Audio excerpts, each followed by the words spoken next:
Hello, I'm David Buckland and welcome to this week's Video Insight.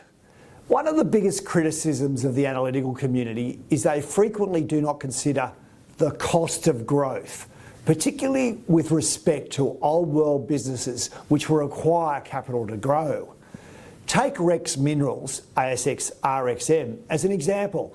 The owner of one of Australia's biggest undeveloped, fully permitted copper resource, known as the Hillside Project, which is based 12 kilometres south of Androssan and 150 kilometres northwest of Adelaide by road.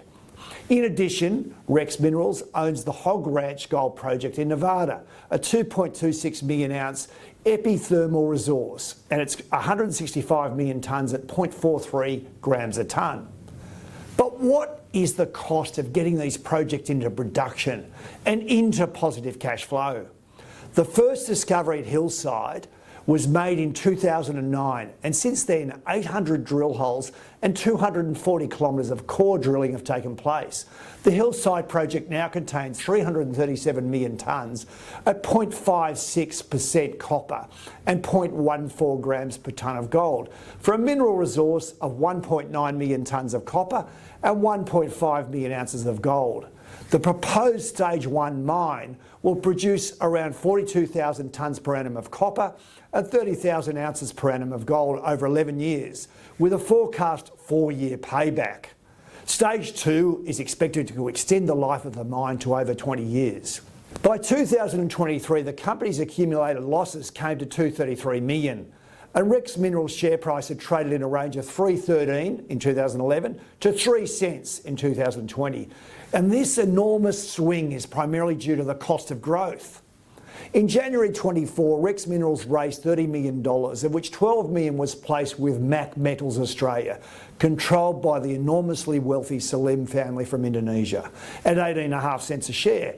And $18 million was raised via a 1-for-6 issue at 17 cents a share. MACH also entered into an agreement to sub-underwrite the entitlement offer and ended up with about 122 million shares, or 16% of the company's issued capital. At that point, Rex Minerals had a market cap of 130 million at 17 cents and 23 million of cash on hand. However, there was 870 million required for the Hillside pre-production capital cost, the processing plant, the full fleet and contingency costs. This point highlights the difference between company valuation and capital requirement. This week, MACH made an agreed takeover bid for Rex Minerals at 47 cents a share, valuing the company at $393 million, up 176% from January 24 at 17 cents, and up 98% on the 90-day volume-weighted average price. The Rex Mineral Board of Directors have unanimously recommended acceptance in the absence of a superior offer. That's all I have time for this week. Please continue to follow us on Facebook and X.